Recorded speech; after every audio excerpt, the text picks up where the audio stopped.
wabarakatuh. Balik lagi dengan saya Lintang Yudhira Madita di mata kuliah Pendidikan Kewarganegaraan. Pada pertemuan ke-13 ini saya akan membahas tentang dinamika peran Indonesia dalam perdamaian dunia dan politik luar negeri Indonesia. Nah, apa sih dinamika peran Indonesia dalam perdamaian dunia itu? Yang pertama adalah sesuai dengan Undang-Undang Dasar 1945 lagi, di mana Indonesia adalah ikut melaksanakan ketertiban dunia berdasarkan kemerdekaan, perdamaian abadi, dan keadilan sosial. Nah, jadi semua hal yang terkait dengan geopolitik, geostrategi, atau pemerintahan itu otomatis itu kan acuannya adalah Undang-Undang Dasar atau Pancasila sendiri. Nah, di sini menciptakan perdamaian dunia melalui hubungan internasional. Nah, pasti setiap negara kan pasti ada hubungan bilateralnya, multilateral, hubungan negara lain, politik luar negeri. Nah, bagaimana sih pentingnya hubungan internasional bagi bangsa Indonesia atau Indonesia sendiri? Di mana penerapan prinsip politik luar negeri yang bebas aktif dan diabadikan bagi kepentingan nasional dan kepentingan pembangunan di segala bidang dan melaksanakan amanat sesuai undang-undang. Jadi ini tolak ukurnya adalah undang-undang demi untuk kepentingan bangsa Indonesia atau nasional kita, pemerintahan kita. Nah, di sini contoh-contohnya nih jenis-jenis hubungan internasional, yaitu hubungan bilateral, yaitu hubungan internasional yang hanya melibatkan dua negara di dalamnya. Contohnya hubungan bilateral antara Indonesia dengan Malaysia, Indonesia dengan Thailand, atau Indonesia dengan Amerika. Nah, di sini adanya perjanjian-perjanjian biasanya. Nah, pasti setiap negara ada perwakilan diplomatiknya, baik dari negara mereka maupun negara kita. Kan setiap negara kan pasti ada diplomatnya atau melalui Kementerian Luar Negeri. Jadi nanti Kementerian Luar Negeri itu menugaskan salah satu diplomatnya di berbagai negara sebagai perwakilan dari negara kita atau berkebalikan dengan negara mereka atau negara yang kita adanya diplomatiknya itu. Jadi mungkin negara Amerika ada perwakilan diplomatik pihak Amerika di Indonesia, begitu pula dengan sebaliknya. Nah, di sini hubungan regional, yaitu hubungan internasional yang melibatkan sejumlah negara dengan letak geografis atau sama regionalnya. Contohnya ASEAN, di Asia Tenggara kan. Jadi ada Thailand, Malaysia, ada Brunei. Jadi itu regional karena masih kawasan Asia Tenggara tepatnya. Nah, contohnya ASEAN. Yang kedua terakhir adalah hubungan multilateral, yaitu jenis hubungan internasional yang melibatkan banyak negara. Contohnya PBB, WTO, OPEC, itu kan dari berbagai macam negara melalui hubungan internasionalnya lewat PBB.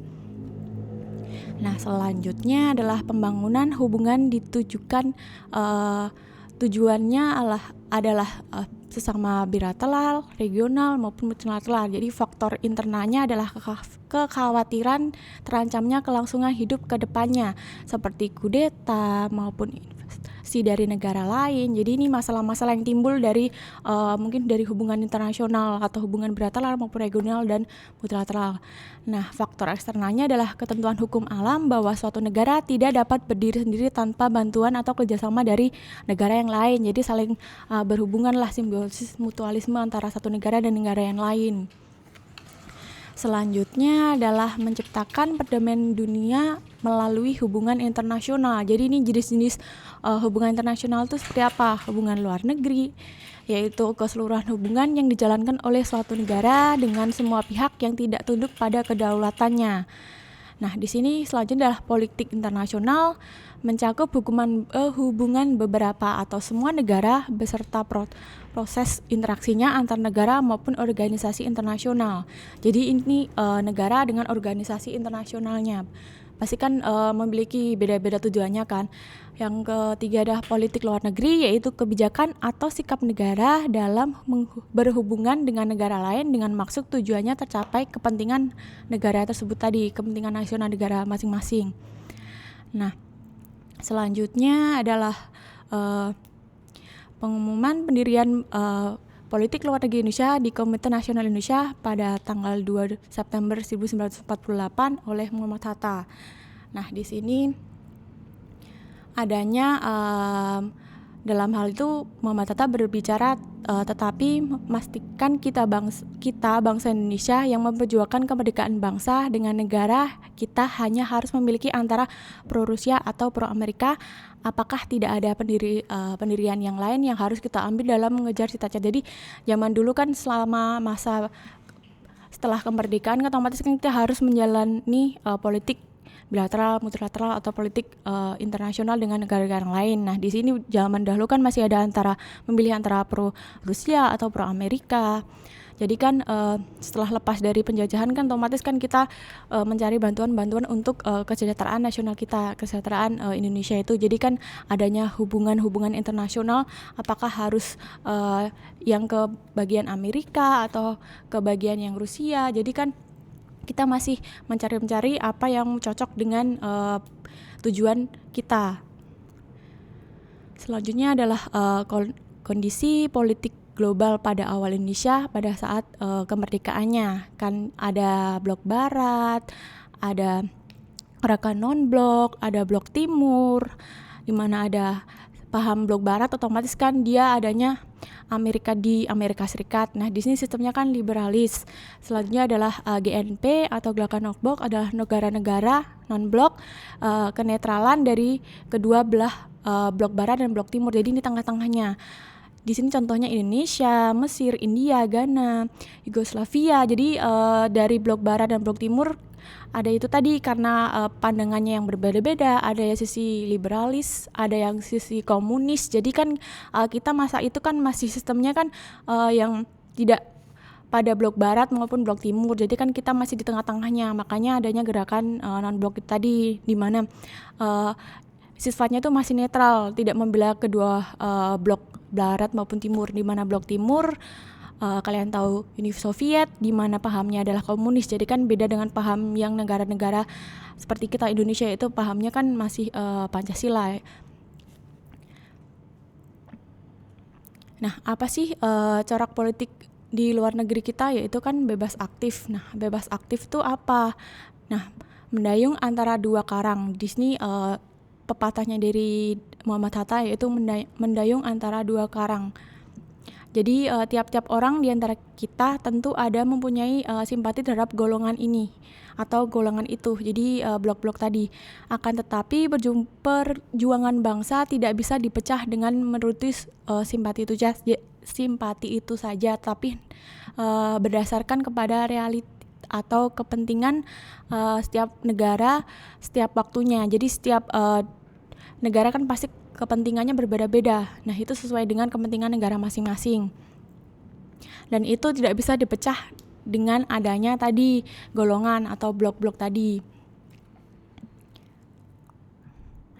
Ini adalah contoh pelaksanaan konsep politik luar negeri bebas aktif, di mana bisa kalian lihat anggota PBB, adanya penyelenggaraan KAA, misi dari perdamaian PBB, ikut dalam organisasi internasional, keikutsertaan dalam olahraga internasional. Jadi ini cara suatu negara untuk melaksanakan politik luar negerinya yang secara bebas aktif. Nah, di sini peran Indonesia dalam organisasi internasional. Ada United Nations. Terus adanya ini tadi Economy and Social Council atau Dewan Ekonomi dan Sosial, adanya International Labour Organization atau Organisasi Buruh Internasional, adanya anggota tidak tetap dari DKPBB tahun 74 sampai 75, 95 dan 96 serta 2007 2009. Adanya anggota Dewan HAM PBB tahun 2006, 2007 dan sampai 2010.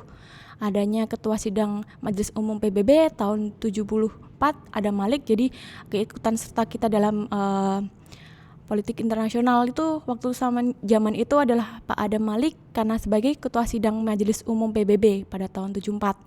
Adanya Food and Agriculture Organization atau Organisasi Pangan dan Pertanian. Nah, selanjutnya adalah ikut dalam pasukan perdamaian atau PBB dalam kontingen Garuda. Jadi negara kita adanya kontingen Garuda sebagai perwakilan dalam pasukan perdamaian PBB.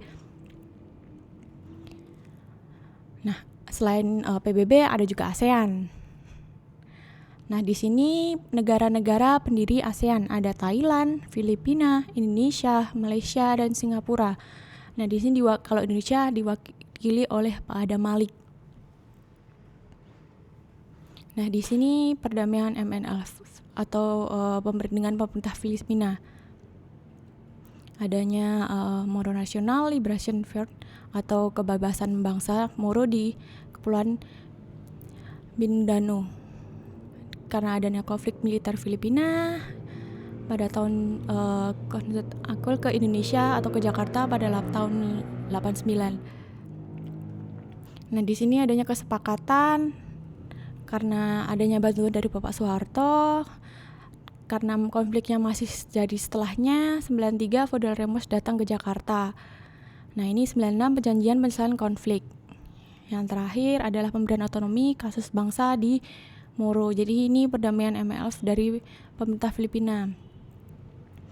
Nah, ini selanjutnya adalah serta PT Indonesia dengan serta Indonesia dalam selalu aktif berpartisipasi dalam penyelenggaraan KTT serta pertemuan-pertemuan ASEAN seperti KTT ASEAN pertama pada dan ke-9 di Bali serta sebagai tempat sekretaris ASEAN di Jakarta. Jadi pada waktu itu KTT ASEAN pertama dan ke-9 itu diadakan di Indonesia, yaitu di Bali. Nah, dan tempat sekretariatnya itu ada di Indonesia pada saat itu di Jakarta. Nah, cukup sekian materi tentang Indonesia dalam perdamaian bebas aktif dan politik bebas aktif. Wassalamualaikum warahmatullahi wabarakatuh.